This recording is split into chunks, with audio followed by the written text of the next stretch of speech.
Online classes में आप लोगों का एक बार फिर से स्वागत करना चाहेंगे और कंटिन्यू करते हैं हम यहाँ पर अभी आपकी क्लास सीआरपीसी के लिए। तो चलिए हम ज़रा ऑनलाइन चलते हैं। सब लोग सबसे पहले एक बार कंफर्म कर दीजिए सभी लोगों को वॉइस क्लियर है। एक बार सब लोग ट्राई कर लीजिए बोल के फटाफट जल्दी से। सभी को आवाज़ यस क्लियर हो सर। रही यस सर। है? Okay okay. अच्छा, आज लग रहा है सभी लोग पेटीज खा के आए हैं, कोल्ड ड्रिंक पी करके आए हैं, इसलिए सभी लोगों की आवाज़ बिल्कुल नीट एंड क्लीन है। Okay guys, thank you. ऐसी कोल्ड ड्रिंक पीते रहिए और आवाज़ आपकी अच्छी आती रहे। चलिए हम यहाँ पे अपनी क्लास की तरफ चलते हैं, ज़रा ध्यान दीजिएगा।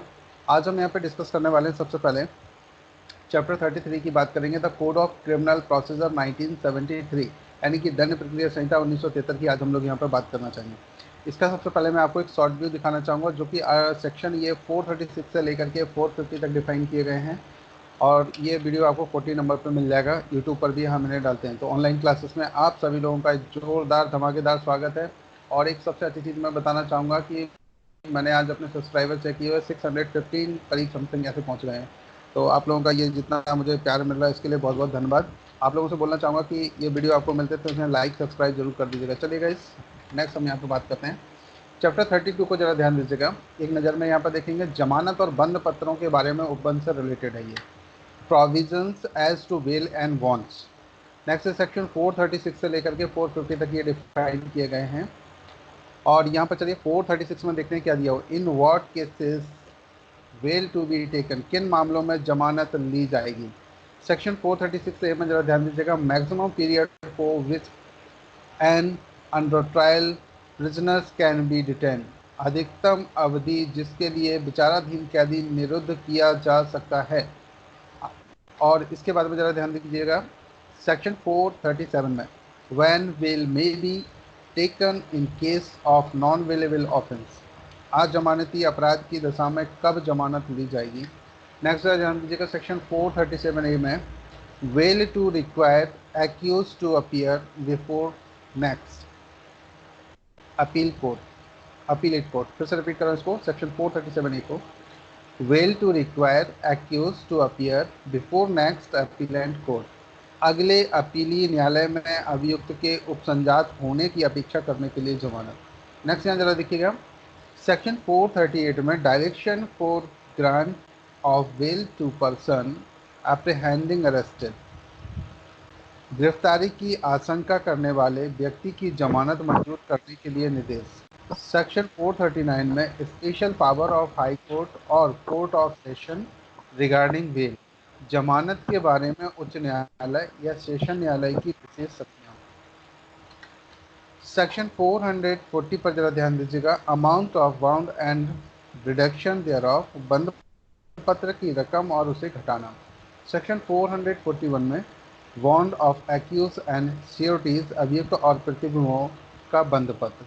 नेक्स्ट देखिए सेक्शन 441 का A, declaration by sureties and प्रतिभुओं द्वारा घोषणा। सेक्शन 442 डिस्चार्ज फ्रॉम कस्टडी, अभिरक्षा से उन्मोचन। Section 443 power to order sufficient bail when that first taken is insufficient, जब पहले ली गई जमानत अपर्याप्त है तब पर्याप्त जमानत के लिए आदेश देने की शक्ति।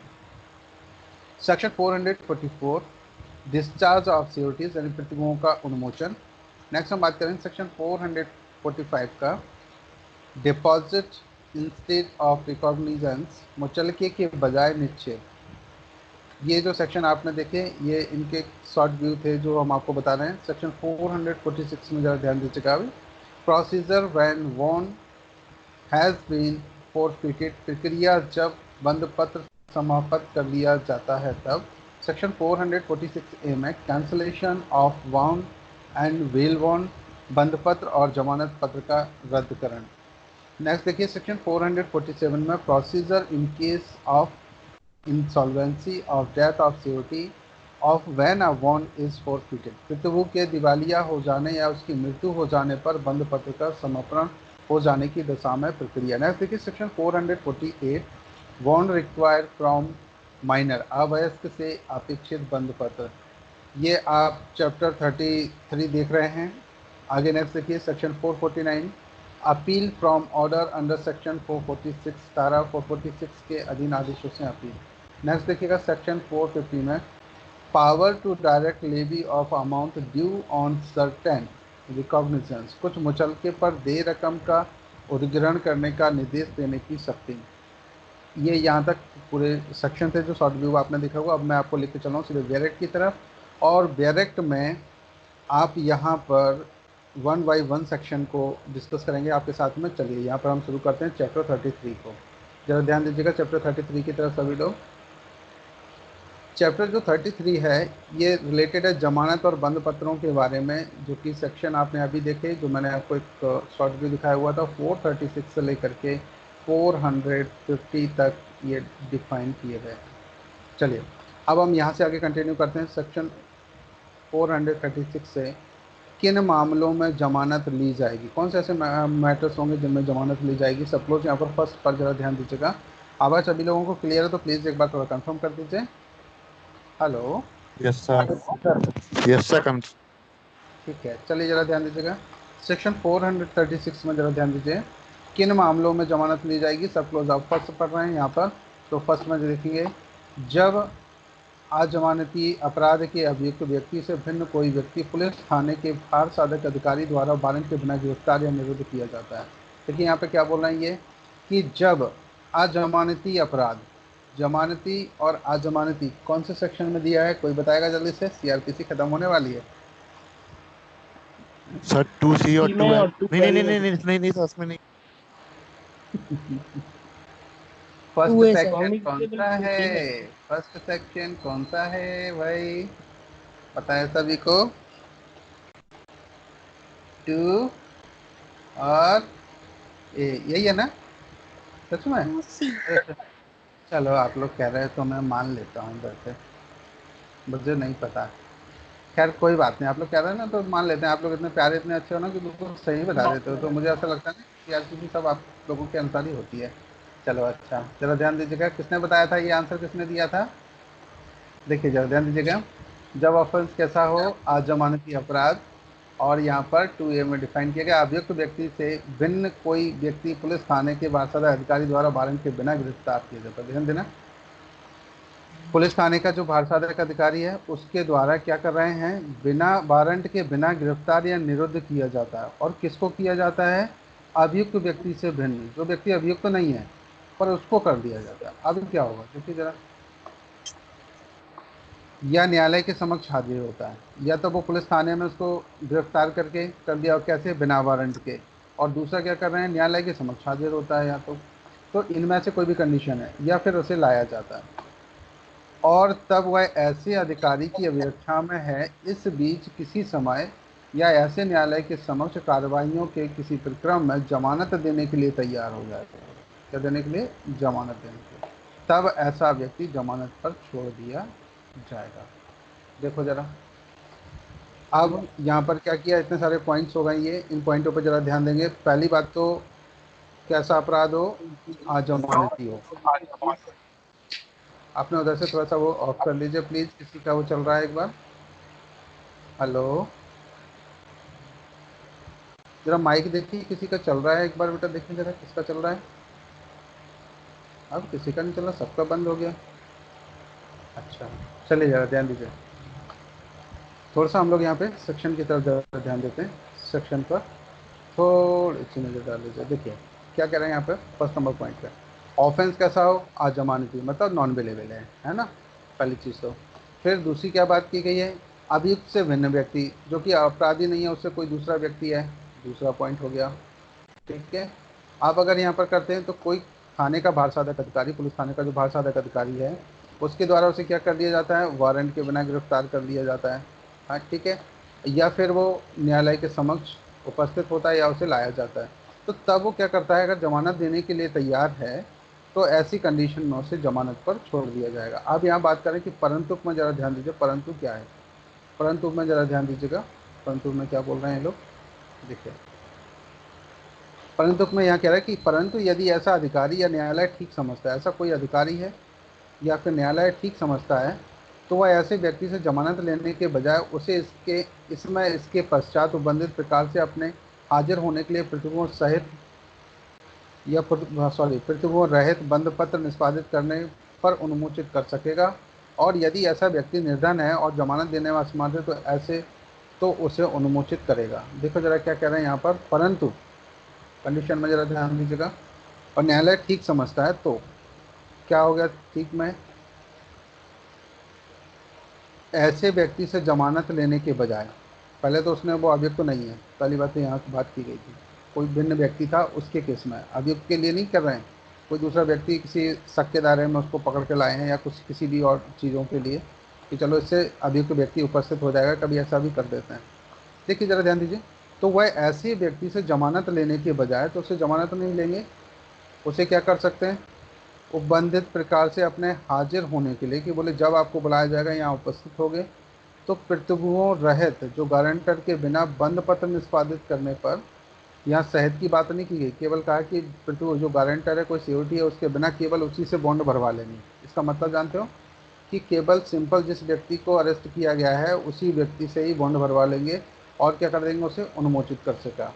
और यदि ऐसा व्यक्ति निर्धन हो, गरीब हो, तो फिर क्या होगा, और जमानत देने में भी असमर्थ है, तो ऐसे तो उसे ऐसे अनुमोचित करेगा। अब देखिए जरा ध्यान दीजिए, जहाँ पर वो बॉन्ड भरवाने की बात करें तो बॉन्ड चाहे तो भरवा सकते हैं, जमानत नहीं दे पाया तो ऐसे व्यक्ति को वो छोड़ सकता है। किसको, जब वो अभियुक्त से भिन्न व्यक्ति हो और अपराध वो अजमानती हो, या जमानती होगा तो वो वैसे जमानत पे ही छोड़ देते हैं, जब अपराध अजमानती हो और अभियुक्त भिन्न से दूसरा व्यक्ति हो, इसके बारे में बात की जाएगी। तो कौन सा सेक्शन पढ़ रहे हैं आप, 436।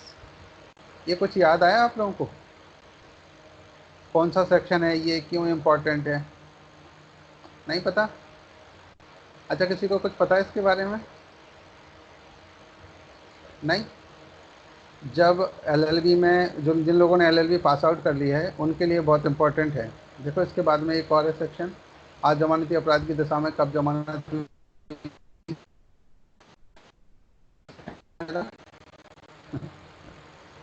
438 देखो जरा, गिरफ्तारी की आशंका करने वाले व्यक्ति की जमानत मंजूर करने के निर्देश।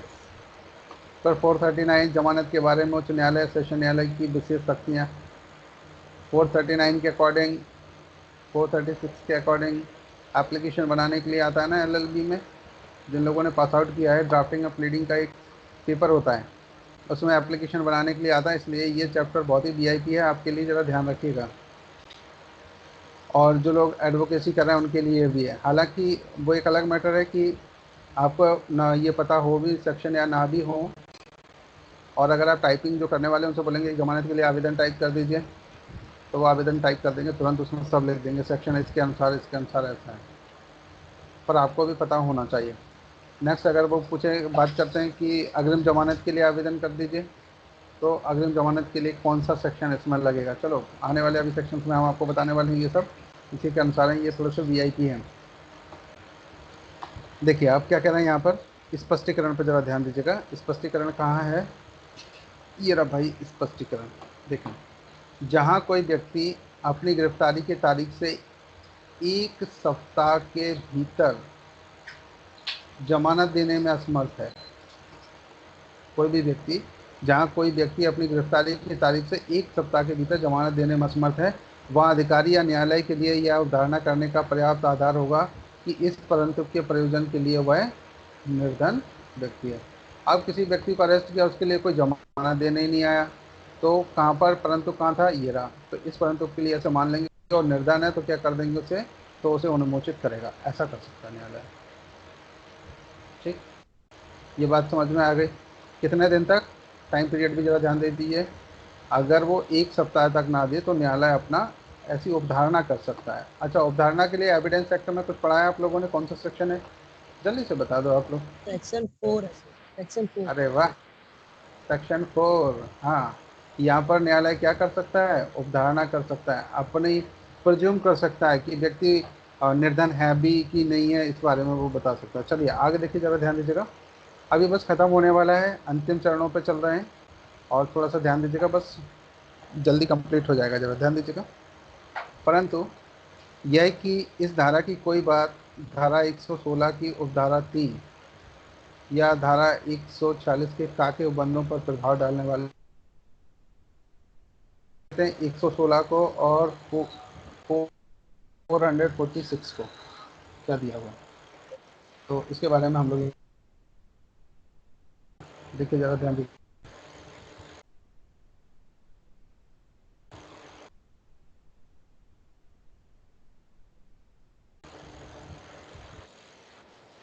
आवाज़ आ रही है इसके? डिस्टर्बेंस हो गया कुछ, थोड़ा सा डिस्टर्बेंस हो गया मुझे लग रहा है ना? थोड़ा सा डिस्टर्बेंस हो गया, एक सेकंड रुकिए। हाँ, इसलिए मैं थोड़ा सा कनेक्शन चेंज कर रहा हूँ, 1 मिनट के लिए थोड़ा।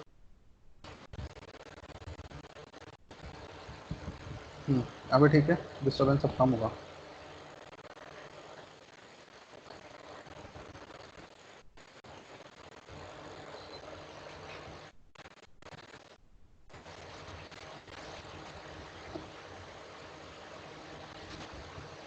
हेलो, आवाज़ क्लियर है क्या आप लोगों को अब? यस, यस सर, क्लियर है। ठीक है, चलिए ज़रा ध्यान दीजिएगा। हम नेक्स्ट यहाँ पर आगे चल रहे हैं अगला सेक्शन की तरफ। हाँ जी, देखिए 446 ए में ज़रा ध्यान दीजिएगा क्या दिया हुआ है यहाँ पर। यहाँ पर बात कर रहे हैं कि बंद पत्र और जमानत पत्र का रद्दकरण, इस पर कोई प्रभाव नहीं डालेंगे जो वहाँ पर हम लोगों ने अभी पढ़ा। इसकी डिटेल हम लोग और पढ़ेंगे। और सेक्शन था 116 का, इसको भी ज़रा एक बार देख लीजिए क्या दिया हुआ है यहाँ पर।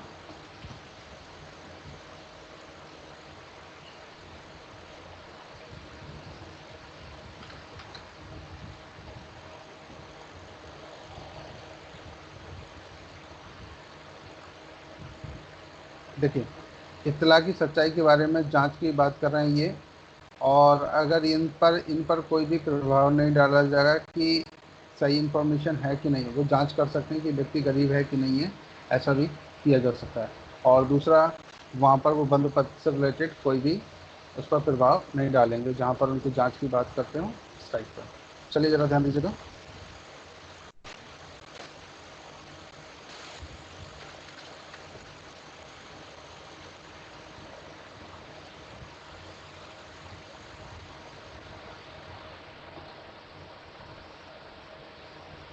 हम्म, तो ये कॉलम आपको थोड़ा सा समझ में आ गया होगा, ज़रा ध्यान दीजिए ये। परंतु धारा 116 की उपधारा 3 और धारा 146 का ये ऑलरेडी आप लोग वैसे भी पढ़ चुके हैं। चलिए ज़रा ध्यान दीजिए, नेक्स्ट हम आपको नेक्स्ट सेक्शन की तरफ चल रहे हैं इधर। आप ध्यान दीजिए सब क्लोज 2 पर। सब क्लोज 2 क्या है देखिएगा। सब क्लोज 2 पे अगर हम यहाँ पर बात करते हैं तो यहाँ ध्यान दीजिएगा, उपधारा 1 में किसी बात के होते हुए, जो आपने ऊपर पढ़ा, जहाँ कोई व्यक्ति हाजिरी के समय और स्थान के बारे में जमानत पत्र की शर्तों का अनुपालन करने में असफल रहता है, वहाँ न्यायालय उसे, जब वह उसी मामले में किसी पश्चातवर्ती अवसर पर न्यायालय के समक्ष हाजिर होता है या अभिरक्षा में लाया जाता है, तो जमानत पर छोड़ने से इनकार कर सकता है। और ऐसी किसी इनकारी का ऐसे जमानत पत्र से आबद्ध किसी व्यक्ति से धारा 446 यानी 446 के अधीन उसको शास्ति देने की अपेक्षा करने की न्यायालय की शक्तियों पर कोई प्रतिकूल प्रभाव नहीं पड़ेगा। इसको ज़रा ध्यान से समझिएगा एक एक करके पॉइंट्स पर। देखिए आप क्या कह रहे हैं ये, कि जो आप पढ़ रहे हैं उपधारा 2 और आप बात कर रहे हैं उपधारा 1 की। एक में किसी बात के होते हुए भी जहाँ कोई व्यक्ति है हाजिरी के समय और स्थान के बारे में जमानत पत्र की शर्तों का अनुपालन करने में असफल रहता है, तो हाजिर होने के लिए यहाँ पर बात कर रहा है उस कंडीशन में, तो वहाँ न्यायालय उसे, जब वह उसी मामले में किसी पश्चातवर्ती अवसर पर न्यायालय के समक्ष हाजिर होता है, पश्चातवर्ती अवसर पर, तो वह या फिर अभिरक्षा में लाया जाता है, तो जमानत पर छोड़ने से इनकार कर सकता है। और ऐसी इनकारी का ऐसे जमानत पत्र से आबद्ध किसी व्यक्ति से धारा 440 के अधीन उसको शास्ति देने की अपेक्षा करने की न्यायालय की शक्ति पर कोई भी प्रतिकूल प्रभाव नहीं पड़ेगा। अब इसको जरा समझिए, देखिए क्या करें। पहली बार तो कोई व्यक्ति जो जमानत की शर्तों पर उसे मान लीजिए छोड़ दिया गया और वो असफल हो जाए, फिर वो वहाँ कोर्ट में उपस्थित नहीं होता है, तो अगली बार जब भी कोर्ट में उसे यहाँ पर उपस्थित किया जाएगा तो न्यायालय उसे जमानत देने से इनकार कर सकता है और उसे छोड़ने से भी मना कर सकता है, और इस पर उसके ऊपर कोई भी प्रतिकूल प्रभाव नहीं पड़ेगा, जो सेक्शन 446 का है ये, इसके बारे में ये बात कर रहे थे। ये सेक्शन दिख रहा है आपको? नहीं दिखा? अच्छा, अब देखिएगा सेक्शन 446। चलिए अब ज़रा ध्यान दीजिएगा, ये बात तो क्लियर हो गई होगी कि अगर एक बार छोड़ दिया जाए और जमानत का अपराधी फिर से ना आता है तो न्यायालय उसे दोबारा से उसकी ज़मानत को रद्द कर सकता है और जमानत के लिए आगे उसे कंटिन्यू करने से मना भी कर सकता है। और अगर वो जमानत पर किसी व्यक्ति को छोड़ दिया गया है और वो समय पर उपस्थित होता रहता है, तो ऐसी कंडीशन में उस व्यक्ति को ऐसा किया जा सकता है कि बार बार उसे जमानत पे या फिर बाकी की उसे जो फैसिलिटीज़ है वो मिलती रहे। चलिए जरा नेक्स्ट हम यहाँ पर बात करेंगे सेक्शन 436 की। इस पर ध्यान दीजिएगा 436 क्या कह रहे हैं। 436 के बारे में अगर हम यहाँ पर बात करते हैं तो 436 का ए, अधिकतम अवधि जिसके लिए विचाराधीन कैदी निरुद्ध किया जा सकता है। कितनी अवधि के लिए जो विचाराधीन कैदी है उसे निरुद्ध किया जा सकता है। तो यहाँ पर हम बात करेंगे जहाँ कोई व्यक्ति किसी विधि के अधीन किसी अपराध के, जो ऐसा अपराध नहीं है जिसके लिए उस विधि के अधीन मृत्युदंड या एक दंड के रूप में निर्दिष्ट किया गया है। इस संहिता के अधीन अन्वेषण, जांच, विचारण की अवधि के दौरान कारावास की उस अधिकतम अवधि के जो उस अवधि के अधीन उस अपराध के लिए निर्दिष्ट की गई है, आधे से अधिक अवधि के लिए निरोध भोग चुका है, वह प्रतिभुओं सहित या रहित व्यक्तिगत बंद पत्र पर न्यायालय द्वारा छोड़ दिया जाएगा। आप जरा यहाँ पर ध्यान दीजिए, एक एक लाइन पर फिर से इसको क्लियर करते हैं हम लोग। देखो क्या बोल रहे हैं ये यहाँ पर सेक्शन पढ़ रहे हैं 436 का अधिकतम अवधि जिसके लिए विचाराधीन कैदी निरुद्ध किया जा सकता है। कितनी अवधि तक के लिए किसी कैदी को बंद किया जा सकता है, उसको रखा जा सकता है, निरुद्ध किया जा सकता है। निरुद्ध आप समझते हैं परिरोध भी होता है और अवरोध दोनों में निरुद्ध की बात कर लेते हैं। आप जरा ध्यान दीजिए, सीधी सी बात है कि उसको जब कैदी है तो उसे कहाँ रखेंगे, जेल में। जहाँ कोई व्यक्ति किसी विधि के अधीन, कोई भी विधि है, कोई भी कानून के अकॉर्डिंग उसे किसी अपराध के, और अपराध कौन सा है, जो ऐसा अपराध नहीं है जिसके लिए उस विधि के अधीन मृत्युदंड एक दंड के रूप में निर्दिष्ट किया गया। मृत्युदंड से रिलेटेड कोई अपराध नहीं होना चाहिए। तो इस संहिता के अधीन अगर कोई अन्वेषण करता है, अन्वेषण आप समझते हैं पुलिस अधिकारी अन्वेषण करते हैं, जांच हो रही हो या विचारण की अवधि के दौरान में कारावास की उस अधिकतम अवधि के जो उस विधि के अधीन उस बार अपराध के लिए विनिर्दिष्ट की गई है, आधे से अधिक की अवधि के लिए निरोध भोग चुका है। कितने भोग चुका है, जिसमें जितना पनिशमेंट दिया जाता है उससे आधे की वो भुगत चुका है। तो उस कंडीशन में क्या होगा, तो देखिए जरा ध्यान दीजिए,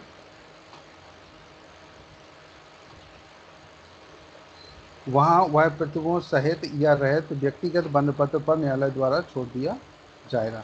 अगर ऐसा कोई केस है जो मृत्युदंड से दंडनीय ना हो, कोई भी दूसरे केस, तो उसको वो बॉन्ड भरवा करके ऐसा न्यायालय उसको छोड़ सकता है। ये इतनी सी बात समझ में है। आप जरा ध्यान दीजिएगा, परंतु न्यायालय लोक अभियोजक की सुनवाई के पश्चात और उन कारणों से जो उस द्वारा लेखबद्ध किए जाएंगे, ऐसे व्यक्ति के उक्त अवधि से दीर्घतर अवधि के लिए निरोध को जारी रखने का आदेश कर सकेगा या व्यक्तिगत बंद पत्र के बजाय प्रतिभुओं सहित या रह जमानत पर उसे छोड़ देगा। आप यहाँ पर ध्यान दीजिएगा पॉइंट वाइज। परंतु क्या कह रहे हैं, न्यायालय लोक अभियोजक की सुनवाई के पश्चात, लोक अभियोजक क्या करते हैं, जब भी कोई केस यहाँ पर रजिस्टर्ड होता है, कोई भी केस रजिस्टर्ड होता है, जैसे पुलिस ने क्या किया, एफआईआर रजिस्टर्ड की। सबसे पहले ज़रा ध्यान दीजिए, पुलिस के द्वारा एफआईआर रजिस्टर्ड की है। एफआईआर के बाद में मैटर पहुंचा कोर्ट। अब कोर्ट में कौन देखेगा, यहाँ तक तो पुलिस ने काम कर दिया एफआईआर और कोर्ट तक मैटर पहुंचाने तक का। अब यहाँ जब कोर्ट में पहुंचेंगे तो यहाँ सारा काम ये लोक अभियोजक जो रहेंगे वो यहाँ पर उनको देखेंगे। अब इसके बाद में क्या हुआ, जैसे मैटर कोर्ट में पहुंचा तो कोर्ट क्या करेगा, जब भी उस केस में किसी को छोड़ना हो या उसे अनुमोदित करना हो तो लोक अभियोजक से जरूर सुनवाई की बात करेंगे। तो ये देखिए, एक तो वो जो व्यक्ति अपराधी हो गया, उस अपराधी की तरफ से एक एडवोकेट अलग से होगा, और ये जो लोक अभियोजक होंगे ये किसकी तरफ से होंगे, ये उस व्यक्ति की तरफ से होते हैं जो अपराधी नहीं है, जो पीड़ित व्यक्ति है उसकी तरफ से ये लोक अभियोजक होंगे। किसकी तरफ से, पीड़ित पक्ष की तरफ से। तो पीड़ित पक्ष की तरफ से जी ये पैरवी कौन करता है, लोक अभियोजक।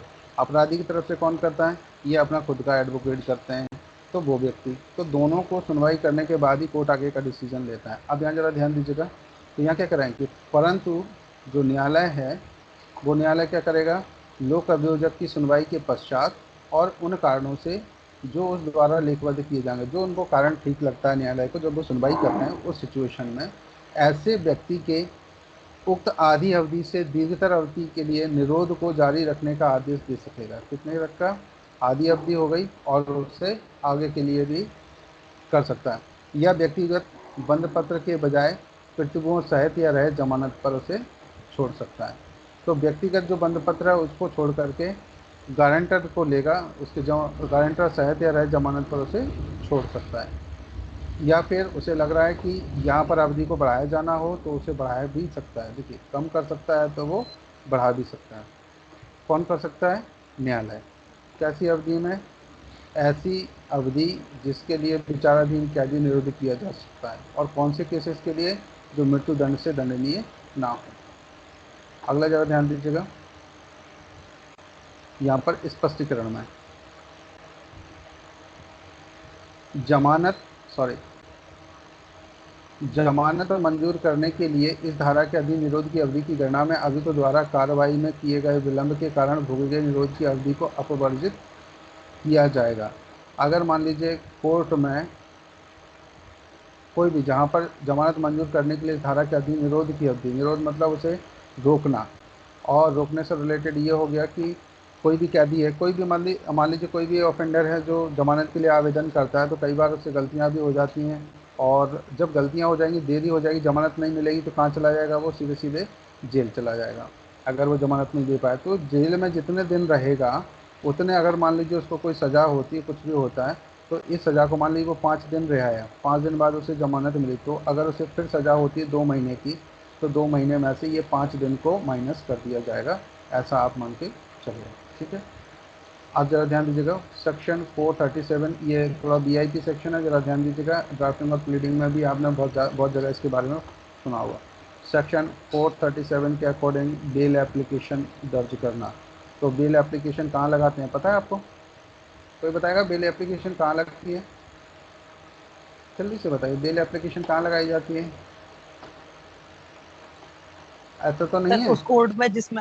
उस कोर्ट में लगेगा ना जिसमें कार्रवाई चल रही होगी। अच्छा, कोर्ट में लगाई जाती है?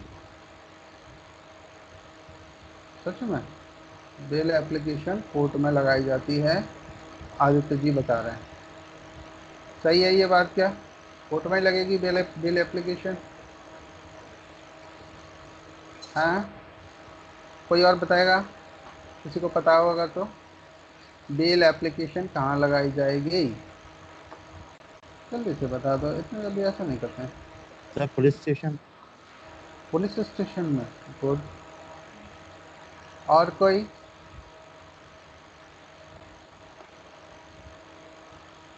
जल्दी से बताओ, अनुष्का मैडम बताएंगी आज, ये एसएमएस मैडम बताएंगी। मैडम ये एसएम तो लिख लिया आपने, इसमें एस और जोड़ लेते तो एसएमएस तो भी हो जाता। अच्छा, और कोई बताएगा? नहीं, गजन जी ने सर ऐसा बता दिया। Magistrate, sir magistrate. आदित्य ने भी बता दिया। अच्छा, बाकी लोग आज कहाँ चले गए? कहीं गए हैं घूमने? अच्छा ठीक है, चलो कोई बात नहीं।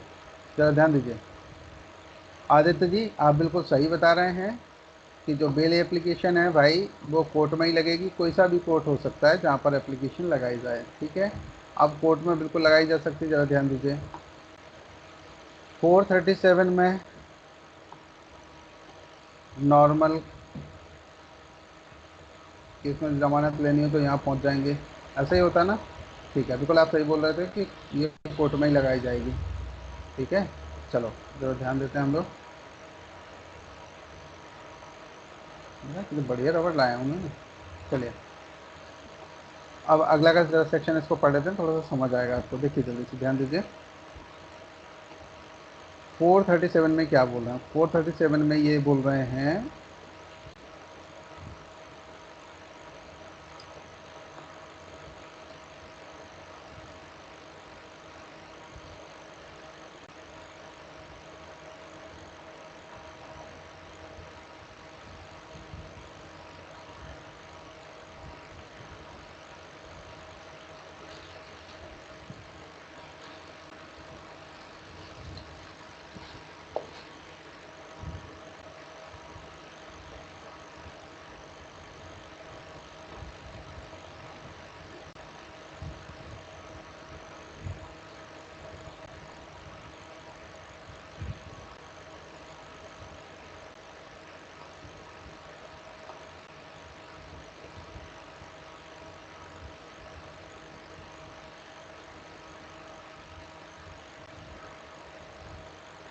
सुनाई नहीं पड़ रहा।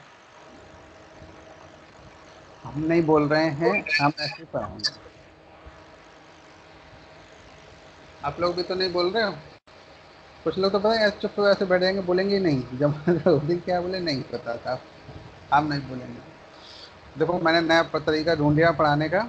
मैं भी ऐसे नहीं बोला करूंगा, है ना। जैसे आप लोग चुप हो जाते ना, मैं भी नहीं बोला करूंगा। कोई बात नहीं, मत बताओ, है ना। हम्म। ऐसे ऐसे पढ़ देना, अच्छा लगेगा। देखो अपन लोग बिल्कुल चुप रहेंगे, बोलेंगे नहीं, बस सिर्फ पढ़ेंगे। ध्यान दीजिए। 437, आज जमानती अपराध की दशा में कब जमानत ली जा सकती है।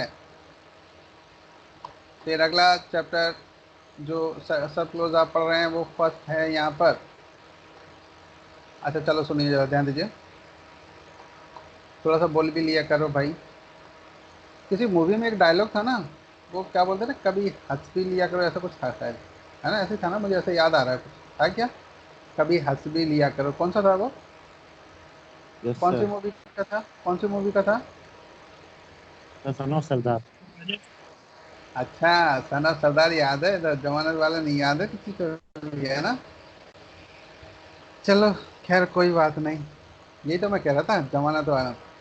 इसका मतलब मूवी आप लोग देखते हो, यही तो पता करना चाह रहा था मैं पूछता मूवी देखते हो तो सब लोग मना कर देते नहीं देखते हैं। इसका मतलब देखते भी हो और मूवी याद भी कर लेते हो। देखिए सेक्शन 437 में जरा ध्यान दीजिएगा। अजमानती अपराध की दशा में कब जमानत ली जा सकेगी।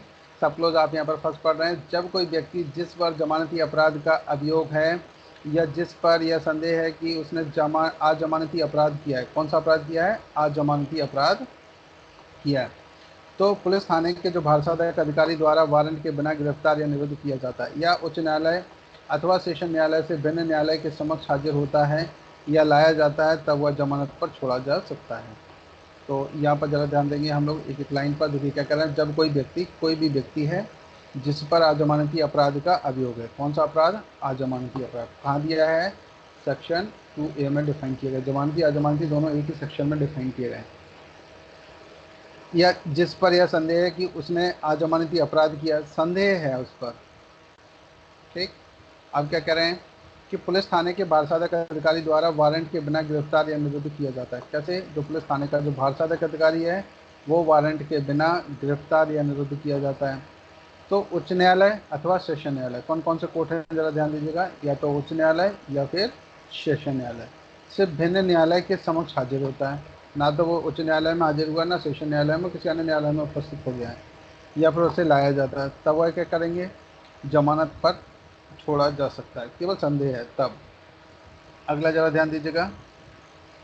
437 का आप पढ़ रहे हैं यहाँ पर। 437 का सब क्लोज फर्स्ट का फर्स्ट देखिए जरा यहाँ पर। ये यदि यह विश्वास करने के लिए उचित आधार प्रतीत होता है कि ऐसा व्यक्ति मृत्यु या आजीवन कारावास से दंडनीय अपराध का दोषी है, तो इस प्रकार नहीं छोड़ा जाएगा। जरा ध्यान देना कौन कौन से अपराध के लिए बात की गई है, कि अगर कोई व्यक्ति, और जो यहाँ पर कैसा हो,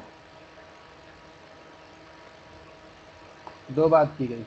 कौन से व्यक्ति, या तो आजीवन कारावास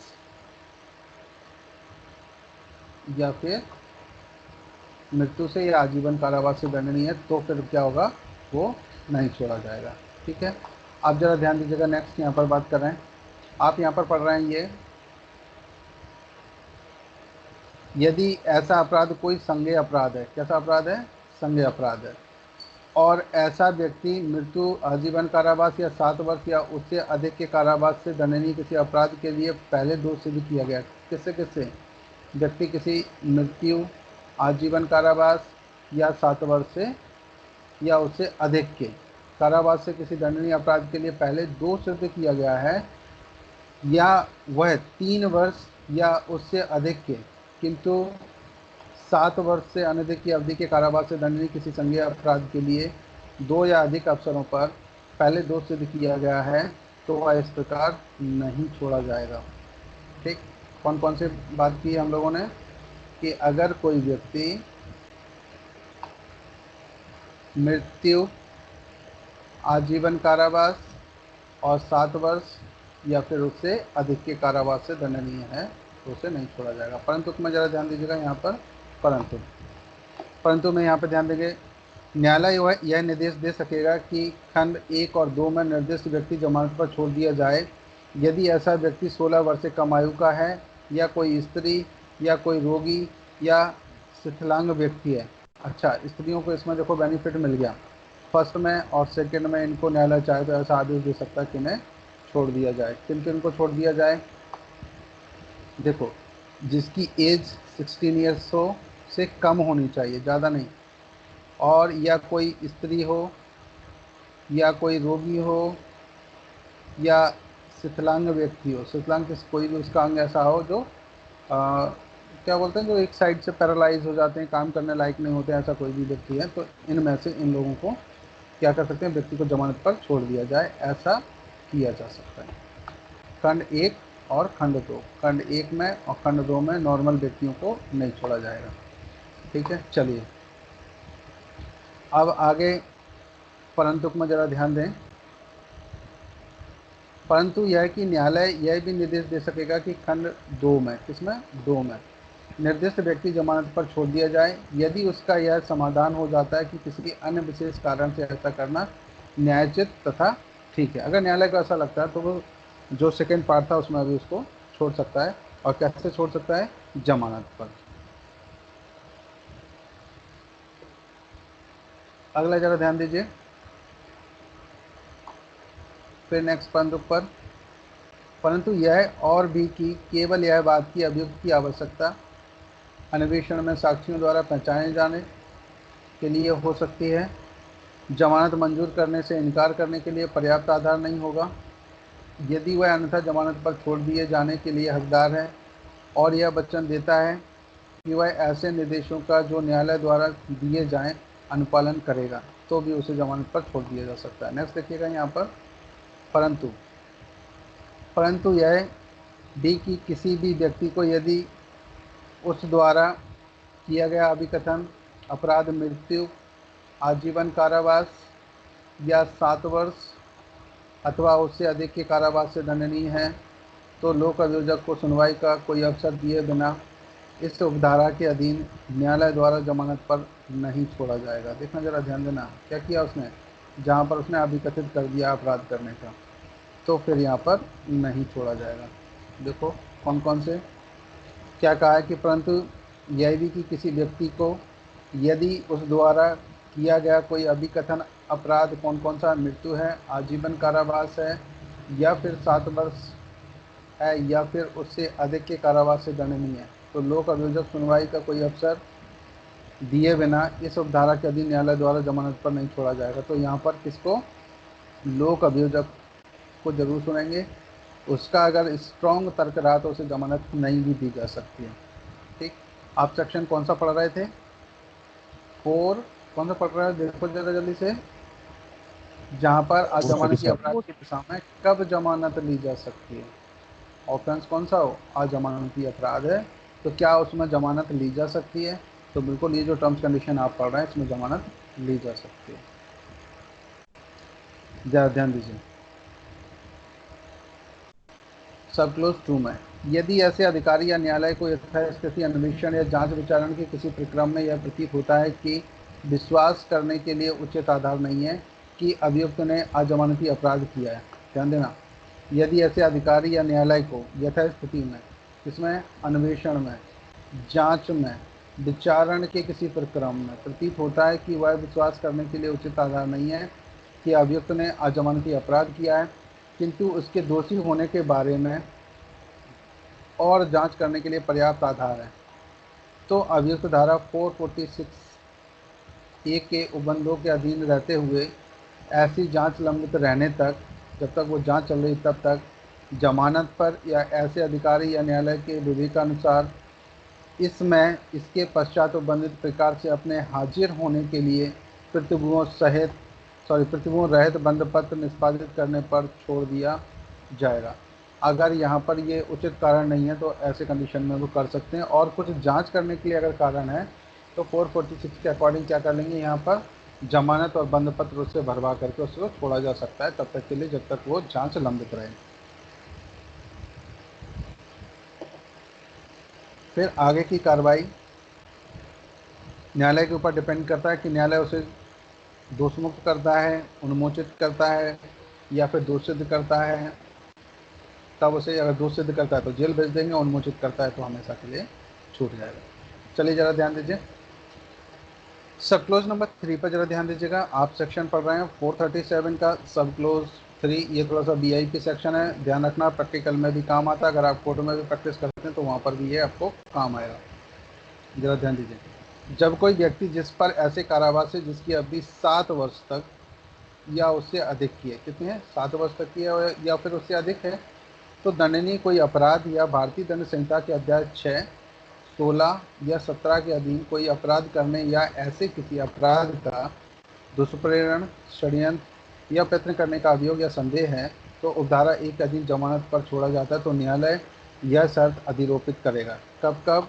जब, यहाँ देखिए चैप्टर 6 में, एक सेकेंड गाइस, चैप्टर 6, चैप्टर 16 और चैप्टर 17 के अधीन कोई अपराध करता हो उस पर क्या क्या चीज़ें अधिरोपित करेंगे, जरा ध्यान दीजिएगा कि ऐसा व्यक्ति इस अध्याय के अधीन निष्पादित बंद पत्र की शर्तों के अनुसार हाजिर होगा, तब तो ठीक है। खा कि ऐसा व्यक्ति उस अपराध जैसा जिसको करने का उस पर अभियोग या संदेह है कोई अपराध नहीं करेगा। ठीक, गा नंबर पर ध्यान दीजिए कि ऐसा व्यक्ति उस मामले के तथ्यों से अवगत किसी व्यक्ति को न्यायालय या किसी पुलिस अधिकारी के समक्ष ऐसे तथ्यों को प्रकट ना करने के लिए मनाने के वास्ते प्रत्यक्षता या अप्रत्यक्षता उससे कोई उत्प्रेरणा, धमकी या वचन नहीं देगा, यह साक्ष्य को नहीं बिगाड़ेगा, ये भी इसको बताना होगा। और न्याय के हित में ऐसी शर्तें जिसे वह ठीक समझे भी अधिरोपित कर सकता है न्यायालय, तभी उसको जमानत पर छोड़ेगा, अन्यथा उसे जमानत पर नहीं छोड़ेगा। ये टर्म्स कंडीशन उसको फॉलो करनी पड़ेंगी। इतना क्लियर हो गया सभी को? चलो आप ज़रा ध्यान दीजिएगा। नेक्स्ट यहाँ पर हम बात करते हैं, इसमें जो आईपीसी का चैप्टर 6 किससे रिलेटेड है, चैप्टर 16 किससे रिलेटेड है, चैप्टर 17 किससे रिलेटेड है।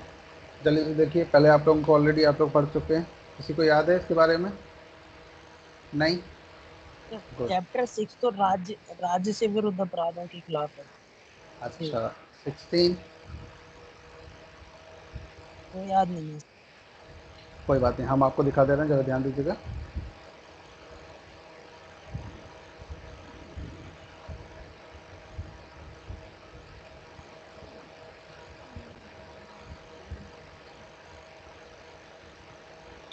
चलो ज़रा थोड़ा सा ध्यान दे दीजिए इधर, क्योंकि आईपीसी आपको पहले पढ़नी पड़ेगी तभी ये इससे रिलेट रहेगा, है ना।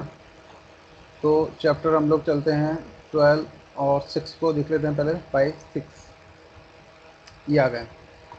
बिल्कुल आप सही बोल रहे हैं, ये स्टेट से रिलेटेड है, offence against the state chapter 6, और ये 121 से लेकर के 130 तक ये डिफाइन किए गए हैं। ठीक है, आप चलते हैं सीधे चैप्टर 16 की तरफ, तो थोड़ा 16 को भी देख लीजिए। 16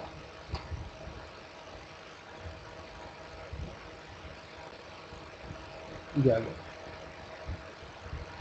299 से लेकर के 301 तक of offence against the human body से रिलेटेड। ठीक है, कौन सा चैप्टर है? 16। अगला जरा नेक्स्ट ध्यान दीजिएगा। फिर नेक्स्ट जो चैप्टर की हम लोग बात कर रहे थे कौन सा था? 17। तो 17 ये रहा नीचे,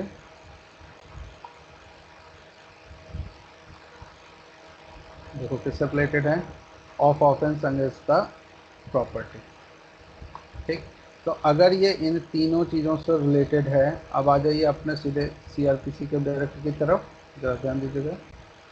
ये रहा, इन्होंने क्या कहा, अगर चैप्टर 6, 16 या 17 के अधीन कोई अपराध करने या ऐसे किसी अपराध का दुष्प्रेरण करता है, षड्यंत्र करता है, प्रयत्न करने का अभियोग है या संदेह है, तो उपधारा 1 के अधीन उसे जमानत पर छोड़ा जाता है। तो जमानत पर छोड़ने से पहले ये टर्म्स कंडीशन लगाएंगे जो का, खा, गा में दी गई हैं। ठीक, मैटर क्लियर हो गया सभी को? थोड़ा सा और इसको एक बार पढ़ लीजिएगा, ये इम्पॉर्टेंट चैप्टर है, इसको थोड़ा ध्यान से आपको पढ़ना है। आप ज़रा ध्यान दीजिएगा, 4th नंबर पॉइंट पर हम लोग देखते हैं, सब क्लोज 4 पर। आप पढ़ रहे हैं सेक्शन 437 का सब क्लोज 4। और धारा 1, 2 के अधीन जमानत पर किसी व्यक्ति को छोड़ने वाला अधिकारी या न्यायालय ऐसा करने के अपने कारणों का विशेष कारणों को लिखबद्ध करेगा। किस आधार पर उसे जमानत पर छोड़ा गया है, उनके कारण भी यहाँ पर लिखेंगे। ठीक है, कौन लिखेगा? न्यायालय। अगला जरा ध्यान दीजिएगा, सब क्लोज ऑफ 5 पर थोड़ा सा विचार कीजिएगा। सब क्लोज ऑफ 5 पर, यदि कोई न्यायालय जिसने किसी व्यक्ति को उपधारा 1 उपधारा 2 के अधीन जमानत पर छोड़ा है ऐसा करना आवश्यक समझता है तो ऐसे व्यक्ति को गिरफ्तार करने का निर्देश दे सकता है और उसे अभिरक्षा के लिए सुपुर्द कर सकता है। तो यहाँ पर ज़रा ध्यान दीजिएगा क्या कह रहे हैं ये, यदि कोई न्यायालय जिसने किसी व्यक्ति को उपधारा 1 या उपधारा 2 के अधीन जमानत पर छोड़ा है, उपधारा 1 के अधीन या उपधारा 2 के अधीन जमानत पर छोड़ा है तो ऐसा करना आवश्यक समझता है तो ऐसे व्यक्ति को गिरफ्तार करने का निर्देश दे सकता है और उसे अभिरक्षा के लिए सुपुर्द कर सकता है। अगला जरा ध्यान दीजिएगा 6 नंबर, सब क्लोज 6 पर देखिए, यदि मजिस्ट्रेट द्वारा विचारणीय किसी मामले में ऐसे व्यक्ति का विचारण जो किसी जमानती अपराध का अभियुक्त है उस मामले में साक्ष्य देने के लिए नियत प्रथम तारीख के 60 दिन की अवधि के अंदर पूरा नहीं हो जाता है। कितनी अवधि के अंदर? 60 डेज के अंदर। तो ऐसा व्यक्ति उस संपूर्ण अवधि के दौरान अभिरक्षा में रहा है तो जब तक ऐसे कारणों से लेखबद्ध किए जाए मजिस्ट्रेट अन्यथा निर्देश ना दे वह मजिस्ट्रेट की समाधानप्रद जमानत पर छोड़ दिया जाएगा। अब देखो जरा यहाँ पर ध्यान दीजिए, कितने दिन उसने बता लिया है? 60 डेज की बात कर रहे हैं यहाँ पर।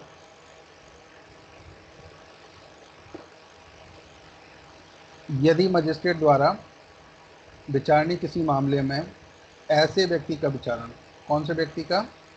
जो किसी अजमानती अपराध का अभियुक्त है। जो व्यक्ति क्या है?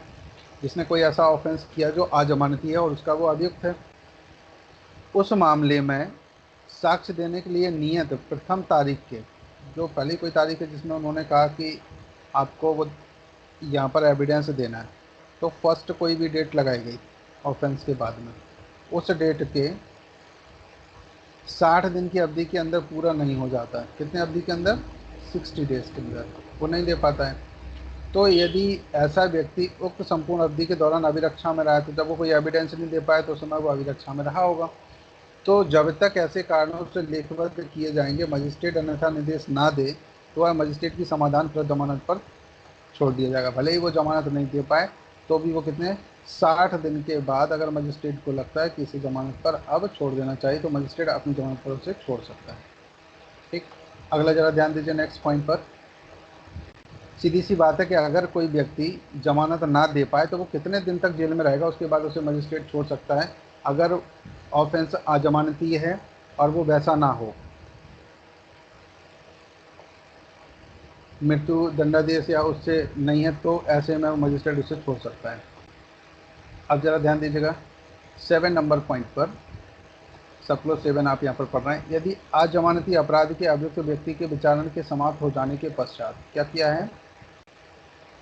यदि अजमानती अपराध किया किसी कोई अभियुक्त है और विचारण समाप्त हो जाने के पश्चात और निर्णय दिए जाने के पूर्व, जहाँ जजमेंट नहीं हो पाया पर विचारण समाप्त हो जाए, जजमेंट के लिए अगली तारीख लग जाए, तो किसी समय न्यायालय की यह राय है कि यह विश्वास करने के लिए उचित आधार है कि अभियुक्त किसी ऐसे अपराध का दोषी नहीं है और अभियुक्त अभिरक्षा में है, तो वह अभियुक्त को निर्णय सुनने के लिए अपने हाजिर होने के लिए प्रतिभूओं रहित बंद पत्र उसके द्वारा निष्पादित किए जाने पर छोड़ देगा। अब देखो कई बार केसेस में जब पूरी सुनवाई हो गई और मजिस्ट्रेट को लग रहा है कि व्यक्ति अभी तक कहाँ है? जेल में, और जजमेंट के लिए अगली डेट लग गई, तो जनरली आप देखें जब सुनवाई पूरी होती है 7 दिन पहले की डेट मिल जाएगी या 2 दिन की डेट मिल जाएगी। जब बिल्कुल फाइनल जजमेंट पे कॉप पहुँचेगी तो मजिस्ट्रेट खुद ही 2 दिन 7 दिन ऐसी डेट देने लगे, तो समझ लो कि केस ऑफ फाइनल स्टेज में पहुँच गया है। तो जब ये जो सिचुएशन होती है 2 दिन या 7 दिन के बाद दी गई है और उसे लग रहा है कि अभी तो दोषी नहीं है, तो उसे वो जमानत पर बॉन्ड भरवा करके छोड़ सकता है। ठीक, अगर वो अभिरक्षा में है तो। अगला जरा ध्यान दीजिएगा यहाँ पर, ये बात यहाँ पर समझ में आई क्या नहीं है आप लोगों को? हेलो, यस सर, क्लियर है सर। Yes sir. 437 क्लियर? थोड़ा सा इसको एक काम और कीजिएगा, देखिए जरा ध्यान दीजिए, यहाँ पे आपको जितना समझ रहा है उतना, और इसके बाद भी आपको थोड़ा सा इसको स्टडी करना होगा क्योंकि ये ना प्रैक्टिकल सेक्शन है। और जितनी भी जमानत के आवेदन लगते हैं जनरली, जो कोर्ट में जितने भी आप जमानत वाले देख रहे हैं जनरली इस सेक्शन के अकॉर्डिंग लगने वाले सबसे ज़्यादा आवेदन इसी के अकॉर्डिंग होते हैं, 437। ठीक, इसके बाद ऑप्शन आएगा 439 का भी आएगा, 438 का भी आएगा। ये थोड़े थोड़े से हैं, तो इनमें थोड़ा थोड़ा सा आपको डिफरेंस पता चल जाए, है ना। तो इनको घर पे भी अच्छे से पढ़ना, और इनके सुना सुनिए ज़रा ध्यान दीजिएगा कि इस लॉ की तरफ भी विशेष ध्यान दीजिएगा, क्योंकि जितना हम कोशिश कर रहे हैं यहाँ पर उतनी स्टडी, और इसके बाद में आप जितना घर पर पढ़ेंगे वो, फिर इसके बाद आपको क्वेश्चन आएंगे, तो जितने भी आपको क्वेश्चन आते हैं आप उनको नोट कर लीजिए अपने पास में, या आप चाहो तो मुझे व्हाट्सअप पर भी भेज सकते हैं कि सर इसका क्या है, तो मुझे जैसे ही समय मिलेगा मैं आपको तुरंत यहाँ पर रिप्लाई करूँगा। तो व्हाट्सअप पर भी आप मुझे भेज सकते हैं, ज़रूरत हो तो आप मुझे फ़ोन भी कर सकते हैं। मैं अगर बिजी होऊंगा तो मैं आपको बोलूँगा मैं थोड़ी देर में आपको फ़ोन करता हूँ, तब तक के लिए आप थोड़ा सा वेट कर लीजिएगा। बस इतना सा हो सकता है, पर आपको ये सेक्शन बहुत अच्छे से स्टडी करना है जैसे भी हो, क्योंकि केवल 484 सेक्शन तक हमको पढ़ना है, हम लोग अपने फाइनल स्टेज पर चल रहे हैं। तो अब आप सीआरपीसी के पूरे मास्टर होने वाले हैं। मास्टर का मतलब ये है कि पुलिस की कार्रवाइयाँ और कोर्ट की कार्रवाइयाँ कैसे होती हैं, किस केस में, इनके बारे में आपको मालूम हो गया है कि कोर्ट से अगर कुछ कार्रवाइयाँ होंगी तो कैसे, अगर कोई वारंट लेकर के आता है तो उसमें अगला स्टेप पुलिस या कोर्ट का क्या होगा। तो ये सारी चीज़ें आपको ऑलरेडी मालूम है, अगर आपने वास्तव में स्टडी कर ली है तो। अगर किसी ने सुना भी है तो भी मुझे उम्मीद है कि हाँ उसको इतनी नॉलेज तो हो गई होगी। क्या उम्मीद कर रहा हूँ गाइस, कुछ समझ में आया कि नहीं। आज आप कंप्लीट करने जा रहे हो, तो पुलिस के बारे में, कोर्ट के बारे में, जो कार्रवाइयाँ होती हैं उनके बारे में आपको कुछ पता है कि नहीं। ईमानदारी से बताइएगा कि आप लोगों ने जो पढ़ा हुआ है यहाँ पर वास्तव में कितने लोगों को कितना समझ आया। Yes sir. ये जो क्लासेस यस में सर। जितनी भी आपने लॉकडाउन वगैरह में ये जो अटेंड की हैं, इसमें आपको समझ आया ना। ठीक है गाइस, चलो हम आगे कंटिन्यू करते हैं यस सर। नेक्स्ट सेक्शन की तरफ। चलिए ज़रा ध्यान ध्यान दीजिएगा। सेक्शन हम लोग 437 का की तरफ चल रहे हैं। जो 437 का में ज़रा देखिएगा इसमें क्या दिया हुआ है। देखिए, अभियुक्त को अगले अपील न्यायालय के समक्ष उपसंजात होने की अपेक्षा के लिए जमानत। अब यहाँ क्या कह रहे हैं, अगले अपील न्यायालय में, अगर मान लीजिए किसी को कन्विक्ट कर दिया गया है तो उसको अगले अपील न्यायालय में उपस्थित होना, तो उसके लिए क्या होगा देखिएगा, ज़रा ध्यान दीजिए। सब फर्स्ट विचारण के समाप्त होने से पूर्व और अपील के निपटान से पूर्व यथास्थिति अपराध का विचारण करने वाला न्यायालय अपील न्यायालय अभियुक्त से यह अपेक्षा कर सकेगा कि जब उच्चतम न्यायालय संबंधित न्यायालय के निर्णय के विरुद्ध फाइल की गई किसी अपील या याचिका की बाबत सूचना जारी करे, तो वह उच्चतम न्यायालय के समक्ष उपसंजात होने के लिए प्रतिभूति सहित जमानत पत्र निष्पादित करे, और बंद पत्र 6 मास तक प्रभावी रहेंगे। तो अगर किसी को अपील में जाना है तो अपील के लिए वो ऐसी जमानत ले सकता है। जमानत में क्या ले सकते हैं, जरा यहाँ ध्यान दीजिएगा।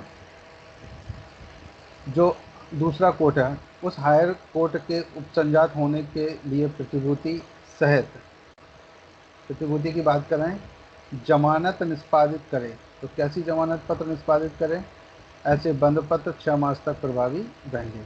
ठीक, तो यहाँ पर जमानत भी ले सकते हैं या बॉन्ड भी भरवा सकते हैं, ये कोर्ट के ऊपर डिपेंड करता है।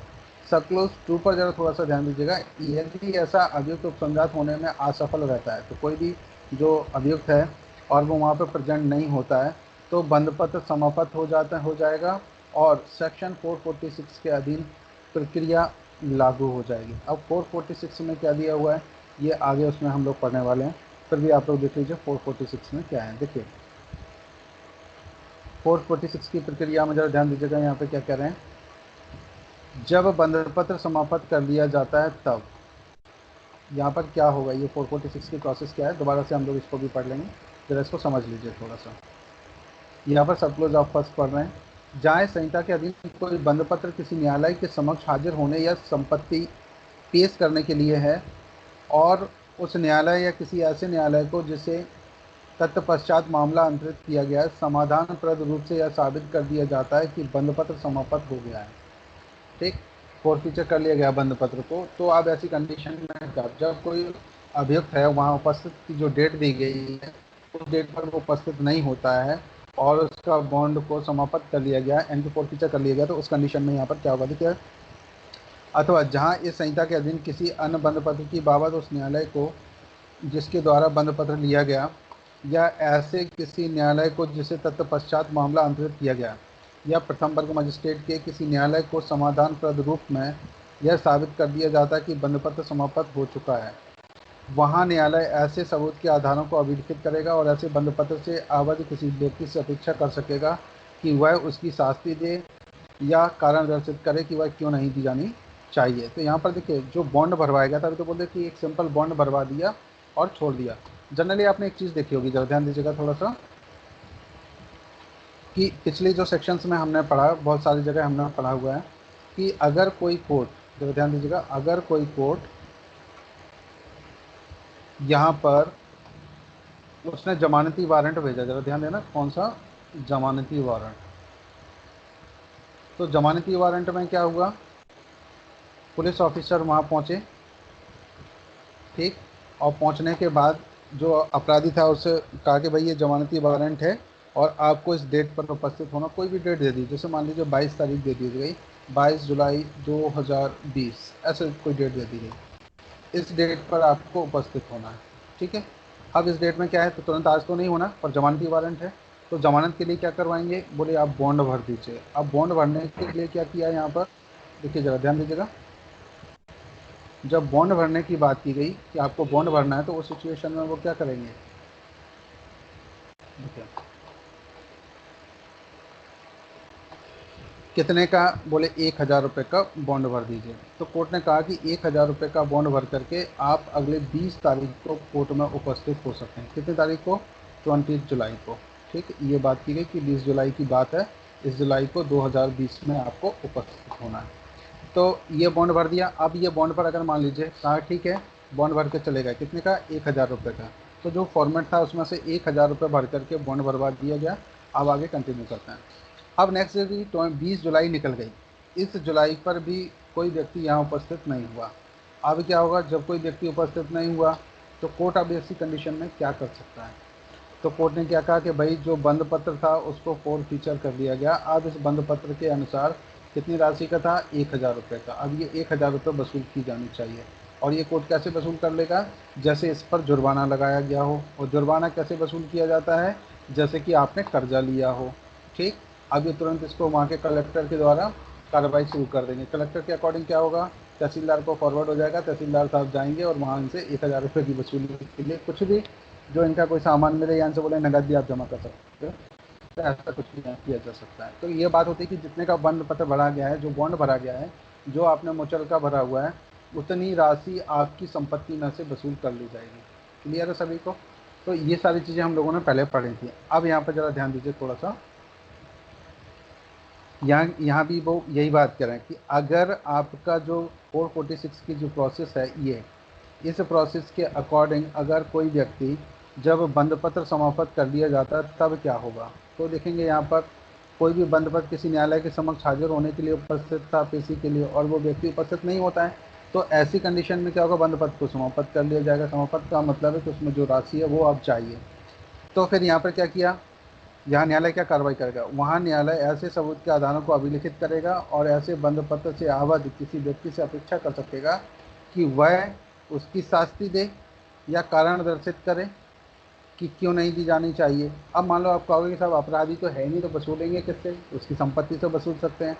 दूसरा एक और आपको क्लियर करना चाहूँगा, जरा ध्यान दीजिएगा, हमने एक चीज़ और पढ़ी थी कि अगर बंद पत्र जो बनाया जाता है वो कैसे बनाया जाता है, तो उन लोगों के द्वारा बंद पत्र भरा जाता है, यानी कि जो बॉन्ड भरा जाता है वो कैसे भरा जाता है, तो कहते हैं प्रतिभुओं सहित, यानी कि जो गारंटर थे प्रतिभु सहित, या फिर एक और शब्द होता था रहत। अगर प्रतिभु सहित भरा गया है ये सहित वाला, तो फिर इसमें एक गारंटर भी होगा बॉन्ड में, उसको पकड़ लेंगे। चलो, तो गारंटर जनरली आदमी किसको बनाता है, अपने रिश्तेदारों को, अपने दोस्तों को, किसी को तो बनाता ही है। तो बोलेंगे चलो भैया पैसे जमा कर दो, नहीं कर रहे हो तो फिर आपकी संपत्ति बेच कर कुर्की करके हम वसूल लेते हैं। तो तुरंत वो 1,000 रुपये या 20,000 रुपये जितने का भी था वो उतने की वो कुर्की करा सकते हैं। तो अगर 1,000 रुपये का था तो वो 1,000 रुपये का भरा जाना चाहिए, नहीं तो फिर यहाँ कारण बताना चाहिए कि क्यों नहीं देंगे। हाँ, इसमें एक चीज़ और हो सकती है कि अगर जब यहाँ पर अपराधी नहीं आया, तो यहाँ पर देखो कारण पूछ रहा है न्यायालय, ये जो आप पढ़ रहे हो यहाँ पर जब ध्यान दीजिए, ये जो आप पढ़ रहे हो ना, ये न्यायालय पूछ रहा है कि क्यों आधारों पर क्यों नहीं देनी चाहिए, कारण दर्शित करे। ये देखा, कारण दर्शित करे, उसकी शास्ति है, तो यहाँ पर कारण बताया कि क्यों नहीं दी जानी चाहिए। तो जब कारण की बात कर रहे हैं यहाँ पर, ये आप कौन सा सेक्शन पढ़ रहे हैं, जरा ध्यान रखना है यहाँ पर। सेक्शन आप पढ़ रहे हैं 446, ठीक है, ये रहा 446। तो इस कारण के लिए आप यहाँ पर पढ़ रहे हैं, जरा ध्यान दीजिए। तो यहाँ पे ये जो कारण है ना, कारण आपको बताना पड़ेगा। तो अगर इसमें लीगल डिसेबिलिटीज कुछ भी हो जाती हैं, जैसे व्यक्ति आ रहा था, उसका एक्सीडेंट हो गया, हॉस्पिटल में एडमिट हो गया, किसी बीमारी से ग्रस्त हो गया, या नदी की बाढ़ आ गई, या कुछ भी ऐसा हो गया, प्राकृतिक कोई आपदा आ गई जिसकी वजह से बाहर निकलना बंद कर दिया गया, कोरोना के टाइम पर लॉकडाउन कर दिया गया, ऐसी कोई भी स्थिति आती है, तो इन स्थितियों को कोर्ट मान करके यहाँ पर ये माफ़ कर सकता है कि हाँ ठीक है, चलो उस बॉन्ड को फिर से हम वो कर लेते हैं। अगर पर्याप्त कारण, जैसे साहब लॉकडाउन हो गया, बाहर नहीं जा सकते, बाहर जाने पर पुलिस डंडे मार रही है, और ऐसी बीमारी हो गई कि मैं किसी दूसरे को भी अफेक्टेड कर सकता हूँ, तो यहाँ पर कोर्ट बिल्कुल ये इसको पर्याप्त कारण मान लेगा और यहाँ पर ये कार्रवाई को रोक सकता है। अगला जरा ध्यान दीजिएगा, नेक्स्ट यहाँ पर। इतनी बात सभी को समझ में आई? एक बार कंफर्म कर दीजिए प्लीज़, अगर आपको समझ आ रहा हो तो। Yes, sir. Yes, sir. Okay, आवाज़ क्लियर है ना सभी को? Yes, sir. Yes, sir. अच्छा, सभी को ना आवाज़ क्लियर है, ठीक है गाइस। चलिए जरा ध्यान दीजिएगा, नेक्स्ट हम आगे कंटिन्यू कर रहे हैं। बोर हो जाए तो मुझे बता देना आप लोग, है ना, कि बस थोड़ा सा ये ज़्यादा नहीं है, फटाफट स्पीड में लेकर ख़त्म कर लेंगे इसको हम लोग। बस पढ़ इसलिए लीजिए क्योंकि इसके पॉइंट्स यहाँ पर आने हैं। आज जरा ध्यान दीजिएगा, हम लोग यहाँ पर पढ़ेंगे अब स्पष्टीकरण, और स्पष्टीकरण के बाद सपोज टू। स्पष्टीकरण जरा ध्यान दीजिएगा। न्यायालय के समक्ष हाजिर होने या संपत्ति पेश किए करने के लिए बंद पत्र की किसी शर्त का अर्थ यह नहीं लगाया जाएगा कि इसके अंतर्गत ऐसे न्यायालय के समक्ष जिसको तत्पश्चात मामला अंतरित किया जाता है यथास्थिति हाजिर होने या संपत्ति पेश करने की भी शर्त। तो यहाँ संपत्ति पेश करने की शर्त नहीं है, ऐसा कोई अर्थ नहीं लगाया जाएगा। यहाँ पर बंद पत्र का मतलब केवल गारंटी और सिक्योरिटी से है। अगला देखिए, यहाँ सब क्लोज आप 2 पढ़ रहे हैं, 2 में जरा देखिए क्या लिखा हुआ।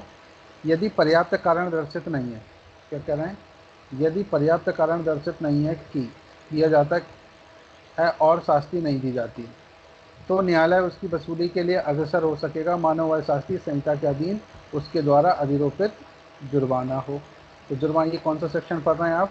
सेक्शन 446 का सब क्लोज 2, जहाँ पर बॉन्ड पत्र में अगर पर्याप्त कारण यहाँ नहीं बताया गया, और उसके बाद न्यायालय कैसे ट्रीट कर सकता है कि जैसे कि आपके ऊपर जुर्माना हो। अब बात करेंगे जुर्माना कैसे वसूला जाएगा, उसके लिए भी देख लेते हैं। देखो जरा, परंतु जहां ऐसी शास्ति नहीं दी जाती है और वह पूर्वोक्त रूप में वसूल नहीं की जा सकती है, वहां प्रतिभूति के रूप में इस प्रकार आबद्ध व्यक्ति जिसने गारंटी दी हो, उस न्यायालय के आदेश से जो शास्ति की वसूली का आदेश करता है, सिविल कारागार में कारावास से जिसकी अवधि 6 मास तक की हो सकेगी दंडनीय होगा। ठीक, या तो वो पैसे दे दें, नहीं तो कितने तक जा सकता है, 6 महीने तक का उसको पनिशमेंट दिया जा सकता है। ठीक है, तो इस बात पर थोड़ा सा ध्यान रखिएगा। कितना समय का टाइम पीरियड दिया गया? 6 महीने का। अगला जरा हम यहाँ पर देखेंगे 3rd नंबर पॉइंट पर, न्यायालय ऐसा करने के अपने कारणों को लिखबद्ध करने के पश्चात उल्लिखित शास्ति के किसी प्रभाग का परिहार और केवल भागों के समुदाय का परिवर्तन कर सकता है। तो यहाँ पर जो न्यायालय है, अगर उसे लगता है कि कुछ शास्ति यहाँ पर कम करनी चाहिए या कुछ छोड़ देनी चाहिए, कुछ पर्याप्त कारण मिलता है, तो वहाँ पर वो ऐसा कर सकता है। अगला देखिए, यहाँ कौन सा सब क्लोज पढ़ रहे थे आप? 3। आप ज़रा ध्यान दीजिएगा, सब क्लोज 4 पर थोड़ा सा नज़र डालते हैं। सब क्लोज 4 देखिए जरा क्या कहना है। सब क्लोज 4, जहाँ बंद पत्र के लिए कोई प्रतिभू बंद पत्र का समापन होने के पूर्व मर जाता है, कोई गारंटर था और बंद पत्र के समापन के पूर्व ही उसकी डेथ हो जाती है, वहाँ उसकी संपदा बंद पत्र के बारे में सारे दायित्व से उन्मोचित हो जाएगी। गारंटर था, अगर उसकी डेथ हो गई है तो जितने भी बंद पत्र उसने भरे थे वो बंद पत्र बिल्कुल ऐसे हो जाएंगे, उन्मोचित कर दिए जाएंगे जैसे उसने कोई भरे ही नहीं है। तो गारंटर का जीवित होना आवश्यक है, ये बात आप यहाँ पर कर सकते हैं। उसकी प्रॉपर्टी में से नहीं वसूले जाएंगे। कहाँ पर? क्रिमिनल केसेस में। क्रिमिनल की बात कर रहे हैं अभी हम लोग, जहाँ उसने बॉन्ड भरा हो और कोई प्रतिभू बंद पत्र, जो गारंटर है, गारंटर की बात कर रहे हैं, मैन अपराधी की बात नहीं कर रहे हैं। गारंटर ने गारंटी दी हुई बंद पत्र भरते समय जब कहा गया था कि बॉन्ड भरिए, और बॉन्ड में कैसी बात की गई कि बॉन्ड ऐसा होना चाहिए जो कि गारंटर के बिना भी हो सकता है और गारंटर के सहित भी हो सकता है। रहित या सहित वाला जो शब्द आप पढ़ते हो ना, पितृभू रहित या फिर पितृभू सहित, अगर पितृभू सहित किया गया और पितृभू ही प्यारा हो गया भगवान को, तो फिर क्या होगा, तो वो उसके सारी चीज़ें क्या हो जाएंगी, उन्मोचित कर दी जाएंगे, उसको दायित्व से उन्मोचित कर दिया जाएगा। क्योंकि बेचारा वो जहाँ चला गया वहाँ तो कोई जा नहीं सकता। अगर कोई कर्जा लेने भी आए और उसे कह दो कि भाई वो जहाँ चला गया आप भी वहीं चले जाओ, तो ऐसा हो सकता है क्या? नहीं हो सकता। अच्छा चलिए ज़रा ध्यान दीजिएगा, सब क्लोज नंबर 5 पर हम लोग थोड़ा सा ध्यान देते हैं। सब क्लोज 5 पर जरा ध्यान दीजिएगा, जहाँ कोई व्यक्ति जिसने धारा 106, 117 और 360 के अधीन कोई प्रतिभूति दी है, जरा ध्यान देना, धारा 106, 117, 360 के अधीन कोई प्रतिभूति दी है, किसी ऐसे अपराध के लिए दोष सिद्ध किया जाता है जिसे करना उसके बंद पत्र की या उसके बंद पत्र के बदले में, एक सेकंड रुकिएगा गाइस, हाँ, या उसके बंद पत्र के बदले में धारा 448 448 के अधीन निष्पादित बंद पत्र की शर्तों का भंग होता है, वहाँ उस न्यायालय के निर्णय की जिसके द्वारा वह ऐसे अपराध के लिए दोष सिद्ध किया गया था, प्रमाणित प्रतिलिपि उसके प्रतिभू या प्रतिभुओं के विरुद्ध इस धारा के अधीन सब कार्रवाइयों में साक्ष्य के रूप में उपयोग लाई जा सकती हैं।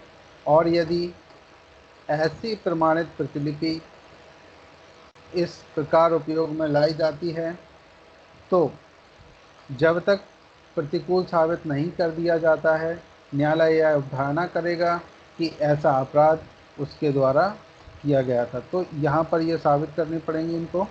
ये मैटर समझ में आया सभी को? नहीं? तो ज़रा एक बार फिर से देख लेते हैं हम लोग क्या कह रहे हैं। ये देखो ज़रा ध्यान दीजिए, जहाँ कोई व्यक्ति जिसने धारा 106 और धारा 117 या फिर धारा 360 के अधीन कोई प्रतिभूति दी है, तो देखो ज़रा 106 में क्या दिया हुआ है जल्दी से। 106, तो हम चल रहे हैं 106 पर, नहीं ज़्यादा हो गए, हाँ 105 106 ये आ गया भैया।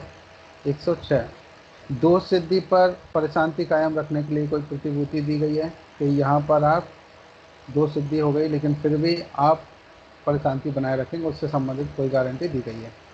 ठीक है, अब अगला कौन सा था? 317 360, तो यहाँ पर 117 के बाद में एक सेकंड रुकिए,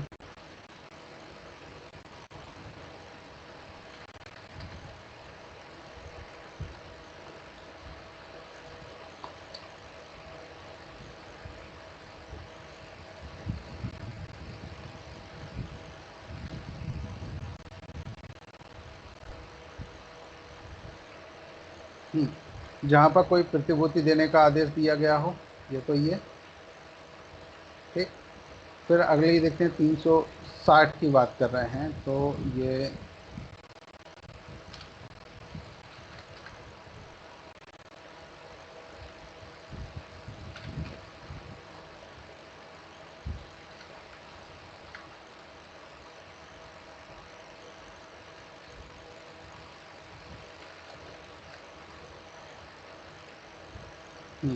ये देखिए 360 मैंने लगा दिया यहाँ पर।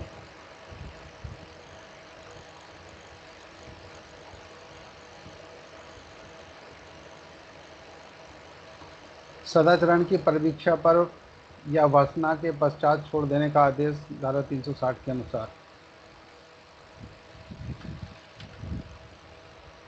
देखिए तो क्या कह रहे हैं यहाँ पर, ये जो सेक्शन था यहाँ पर आप ज़रा ध्यान दीजिएगा, धारा 106, 117 और 360 के अधीन कोई प्रतिभूति दी है, किसी ऐसे अपराध के लिए दोष सिद्ध किया जाता है। जहाँ पर ऐसी गारंटी दी गई थी उसी के लिए उसको क्या कर दिया गया, दोष सिद्ध किया जाता है, जिससे करना उसके बंदपत्र की या उसके बंदपत्र के बदले में धारा 448 के अधीन निष्पादित बंदपत्र की शर्तों का भंग होता है। कौन सी?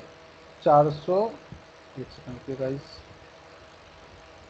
448 के अधीन। देखिए 448 कहाँ है, ये रहा। अवयस्क से जहाँ की गई है उसके संबंध में ध्यान दीजिएगा, क्या कह रहे हैं, अवयस्क से अपेक्षित बंधपत्र, यदि बंधपत्र निष्पादित करने के लिए किसी न्यायालय अधिकारी द्वारा अपेक्षित व्यक्ति अवश्य है तो वह न्यायालय या अधिकारी उसके बदले में केवल प्रतिभु या प्रतिभुओं द्वारा निष्पादित बंधपत्र स्वीकार कर सकता है। तो ये 448 के अकॉर्डिंग, ठीक है। अब चलो, ये आपने पढ़ लिया 448 में क्या कहा, इसको समझने के लिए जरा ध्यान दीजिएगा।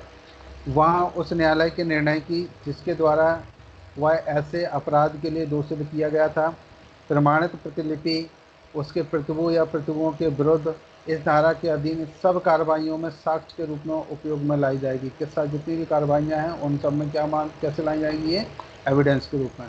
और यदि ऐसी प्रमाणित प्रतिलिपि इस प्रकार उपयोग में लाई जाती है तो जब तक तथ्य प्रतिकूल साबित नहीं कर दिया जाता, न्यायालय यह उपधारणा कर सकेगा कि उस ऐसा अपराध उसके द्वारा किया गया था। तो उसे क्या करना चाहिए, जो प्रमाणित प्रतिलिपि हैं इस प्रकार उपयोग में लाई जा सकती हैं और जब तक उन्हें साबित ना कर दिया जाए, तो ऐसी जितनी भी थी उनको यहाँ पर साबित किया जा सकता। जैसे कोई अपराध में उसने कोई जमानत दी या कहीं उसको परिवीक्षा पर छोड़ा गया, या कोई भी ऐसे जहाँ कोर्ट ने ये निश्चित किया हुआ था कि आपको यहाँ पर बंद वो गारंटी देनी है, उस समय उसने गारंटी दी और उन शर्तों को उसने तोड़ दिया है, तो वो सब आगे की आने वाली कार्रवाइयों में काम में लिए जा सकते हैं। अगला ज़रा ध्यान दीजिएगा, हम वापस से चलते हैं अपने सेक्शन की तरफ, इनको थोड़ा थोड़ा सा पढ़ेंगे फिर। हाँ जी, हम कहाँ थे, ये वाले सेक्शन पर।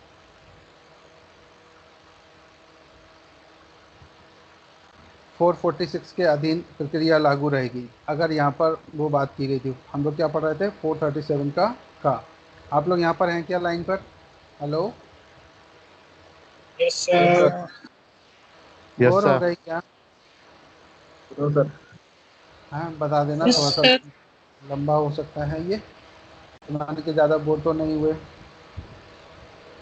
बोर हो गए आप लोग? यस सर बोल बोर हो गए यस सर। प्रियंका मैडम, कुछ समझ में आया क्या? आज आपकी आवाज़ नहीं आ रही, क्या बात है, पेटिस नहीं खाई क्या आज प्रियंका मैडम? नहीं सर, आज लेट हो गए। अटेंड ही अभी किया है थोड़ी देर पहले। अच्छा, तो पेटिस खाने में सो लेट गए हो गए थे क्या? आज। नहीं सर, आज नींद लग गई, अभी देख ही नहीं पाया था। कोई बात नहीं मैडम, सोना भी जरूरी है, उसके लिए आप टेंशन मत लीजिए।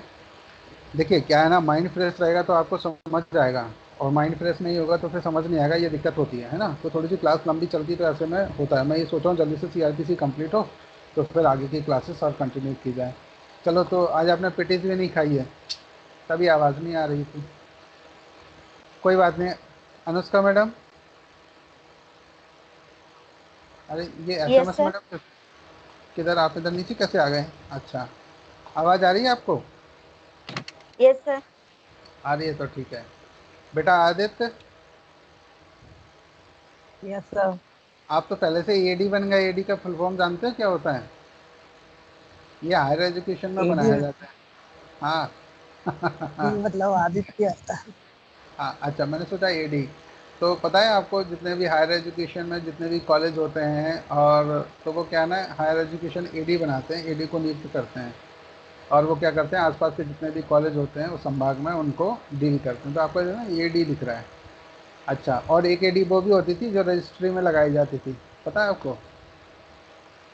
नहीं कोई सर। बात नहीं, नहीं पता? अच्छा, बेटा आकाश, कहाँ हो? Yes sir. आवाज़ आ रही है? हाँ आ रही है सर। अच्छा चलो, आपकी तो क्लियर आवाज़ है। चलिए, आज तो सभी की आवाज़ क्लियर आ रही थी, अब हम लोग थोड़ा सा सेक्शन की तरफ चलते हैं। बेटा गजन, ठीक हो? यस न, सर। नवनीत जी आप? यस सर अच्छी है। क्यों, प्रमोद कहाँ चला गया? प्रमोद गायब हो गया एकदम से। ठीक है ना वो? क्यों, शादी वादी में तो नहीं घूम रहे हैं ये?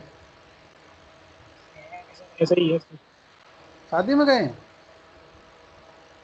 अच्छा, कोई बात नहीं, चलो तो ठीक है, आगे हम लोग कंटिन्यू करते हैं, नेक्स्ट सेक्शन की तरफ चलते हैं। जरा ध्यान दीजिएगा, तो ख़त्म करें जल्दी से। देखिए सेक्शन 437A में ज़रा ध्यान दीजिएगा, यहाँ पर हम लोग जो पढ़ रहे थे, तो यहाँ हो गया था कि विचारण समाप्त होने से पूर्व, अपील के निपटान के पूर्व यथास्थिति अपराध का विचारण करने वाला न्यायालय हो, अपील न्यायालय हो, अभियुक्त से अपेक्षा कर सकेगा कि जब वो उच्चतम न्यायालय या संबंधित न्यायालय के निर्णय के विरुद्ध फाइल की गई किसी अपील या याचिका की बाबत सूचना जारी करे, तो वह उच्चतर न्यायालय में यानी कि जो निचली अदालत से जब ऊपर की अदालत में जाए तो वहाँ पर प्रतिभूति सहित जमानत पत्र निष्पादित करे और ऐसे बंद पत्र पर वह 6 मास तक प्रभावी रहें। कितने महीने तक? 6 महीने तक। सब क्लोज सेकेंड पर हमने जो ध्यान दिया था, सेकेंड पर ज़रा ध्यान दीजिएगा। यहाँ पर क्या बात कर रहे थे हम लोग, यदि ऐसा अभियुक्त उपसमझात होने में असफल रहता है और वो प्रेजेंट नहीं हो पाता है तो वह बंद पत्र समाप्त हो जाएगा और धारा 446 के अधीन प्रक्रिया लागू होगी। कौन से? 446 के कौन? 446 हम लोग ऑलरेडी पढ़ चुके हैं अभी जस्ट। चलिए ज़रा ध्यान दीजिएगा। सेक्शन 438 ये भी थोड़ा सा वीआईपी सेक्शन है, इससे कई बार क्वेश्चन पूछे जाते हैं, आप लोग इसको थोड़ा सा ध्यान रखिएगा। देखिए ज़रा क्या कह रहे हैं, गिरफ्तारी की आशंका करने वाले व्यक्ति की जमानत मंजूर करने के लिए निर्देश। ऐसे व्यक्ति जिसको लग रहा है कि गिरफ्तारी होने वाली है तो वहाँ पर उसकी जमानत होगी कि नहीं होगी। तो यहाँ पर देखिए ज़रा, ये अग्रिम जमानत की बात कर रहा है कि जब उसे ये आशंका हो जाए कि मैं अरेस्ट होने वाला हूँ तो व्यक्ति ये आवेदन यहाँ पर लगा सकता है। लेकिन ज़रा ध्यान दीजिएगा, कुछ ही स्टेट में अपने अपने स्टेट ने भी इसके लिए कुछ संशोधन कर रखे हैं, उनके बारे में भी थोड़ा सा आपको देखना है। तो चलिए यहाँ पर देखिए हम लोग कौन सा सेक्शन पढ़ रहे हैं, 438। ज़रा ध्यान दीजिए कौन सा सेक्शन पढ़ रहे हैं आप, 438। और क्या बात कर रहे हैं, गिरफ्तारी की आशंका करने वाले व्यक्ति की जमानत मंजूर करने के लिए निर्देश। सब क्लोज फर्स्ट पर आप यहाँ पर ज़रा ध्यान दीजिएगा।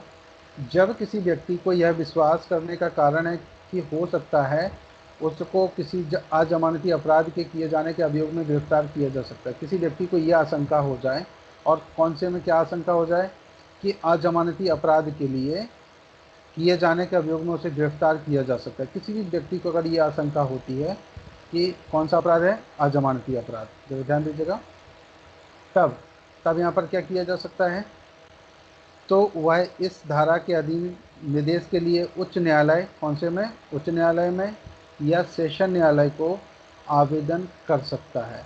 और यदि वह न्यायालय ठीक समझे तो यह निर्देश दे सकता है कि ऐसी गिरफ्तारी की स्थिति में उसको जमानत पर छोड़ दिया जाए।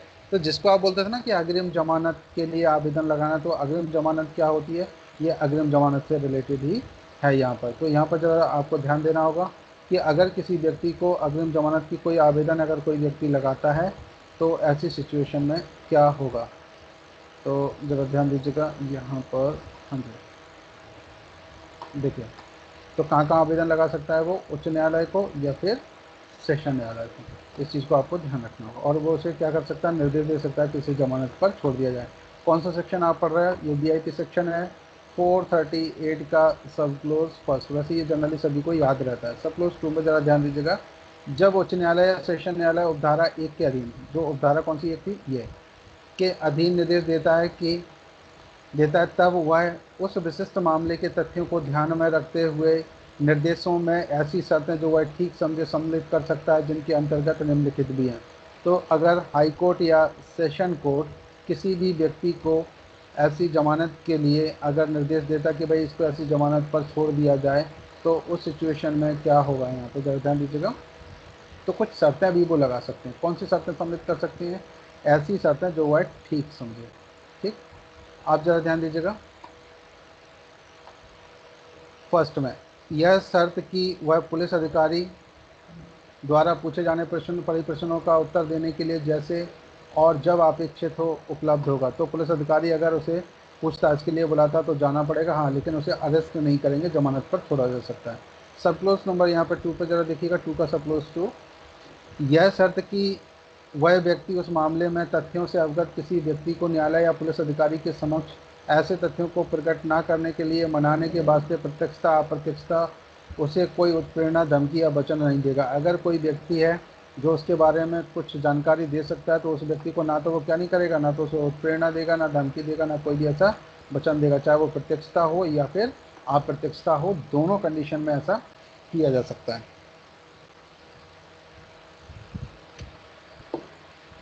अब अगला जरा ध्यान दीजिएगा, थर्ड नंबर पॉइंट पर जो हम ध्यान देते हैं, यह शर्त कि वह व्यक्ति न्यायालय की पूर्व अनुज्ञा के बिना भारत को नहीं छोड़ेगा। अगर भारत से उसे बाहर जाना होगा तो वो न्यायालय की परमिशन लेके जाए, न्यायालय को बता के जाए कि क्यों जा रहा है। न्यायालय आज्ञा देता है तभी आगे जाएगा, अदरवाइज नहीं जाएगा। ऐसी टर्म्स कंडीशन उसके ऊपर लगाई जा सकती हैं। अब ये फोर्थ नंबर पॉइंट पर जरा ध्यान दीजिएगा, ऐसी अन्य शर्तें जो धारा 437 की उपधारा 3 के अधीन ऐसी शर्तें अधिरोपित की जा सकती हैं मानो उस धारा के अधीन जमानत मंजूर की गई हो। तो कोई भी ऐसी शर्तें भी दी जा सकती हैं जो सेक्शन आपने 437 का सब क्लोज 3 पढ़ा हुआ था, उसके अकॉर्डिंग भी ऐसा किया जा, ये शर्त भी इसमें इंक्लूड की जा सकती है। 437 की देखिए जरा थर्ड नंबर शर्त क्या थी, ये रही, देखिए जरा ध्यान दीजिएगा क्या था इसमें। जब कोई व्यक्ति जिस पर ऐसे कारावास की जिसकी अवधि 7 वर्ष तक की या उससे अधिक है, अधिक की है दंडनीय कोई अपराध या भारतीय दंड संहिता की धारा अध्याय 6 में जो मैंने आपको दिखाया था 16 में या फिर 17 में, ये भारत सरकार राज्य के अगेंस्ट में थी, ये मानव से रिलेटेड थी, ये संपत्ति से रिलेटेड अगर कोई ऑफेंस करता है तो इसके अधीन कोई अपराध न करने या ऐसी अपराध का दुष्प्रणय सदन या प्रयत्न करने का अभियोग या संदेह है तो उपधारा 1 के अधीन जमानत पर छोड़ा जाता है। तो न्यायालय ये शर्तें लगा सकता है। कौन कौन सी शर्तें? ये जो 3 शर्तें थी, ये शर्तें ऑलरेडी आप पढ़ चुके हो। तो इन शर्तों के अनुसार भी ये भी उसमें इंक्लूड की जा सकती है अगर किसी व्यक्ति को अग्रिम जमानत दी जाती है तो। ठीक है, ये आपने 438 पढ़ रहे थे, इसको थोड़ा सा और डिटेल में आप स्टडी कीजिएगा घर पे, कुछ समझ में नहीं आया तो दोबारा मुझसे पूछ लीजिएगा। अब ये देखिएगा यहाँ पे जरा ध्यान दीजिएगा, थर्ड नंबर पॉइंट पर जरा हम यहाँ ध्यान देते हैं।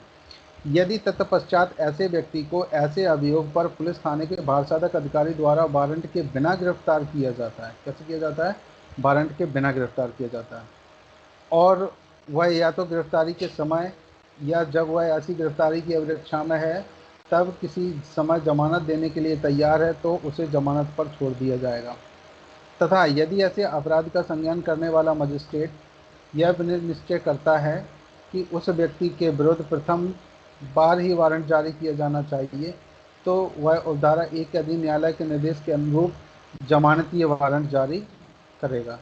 तो यहाँ पर ज़रा ध्यान देखें क्या करेंगे थर्ड नंबर पॉइंट में, यदि तत्पश्चात ऐसे व्यक्ति को ऐसे अभियोग पर पुलिस थाने किसी भारसाधक अधिकारी के द्वारा वारंट के बिना गिरफ्तार किया जाता है तब क्या होगा, यहाँ पर ज़रा ध्यान दीजिए। जब उसे बिना वारंट के अरेस्ट किया गया है तो वह गिरफ्तारी के समय, जब वह ऐसे अधिकारी की अभिरक्षा में है जो इसने बिना वारंट के अरेस्ट किया है, तब किसी समय जमानत देने के लिए अगर तैयार है तो उसे जमानत पर छोड़ दिया जाएगा। ठीक, अगर वो जमानत देने को तैयार है तो जमानत पर छोड़ देगी। तथा यदि ऐसे अपराध का संज्ञान करने वाला मजिस्ट्रेट यह निश्चय करता है कि उस व्यक्ति के विरुद्ध प्रथम बार ही वारंट जारी किया जाना चाहिए, कितने बार?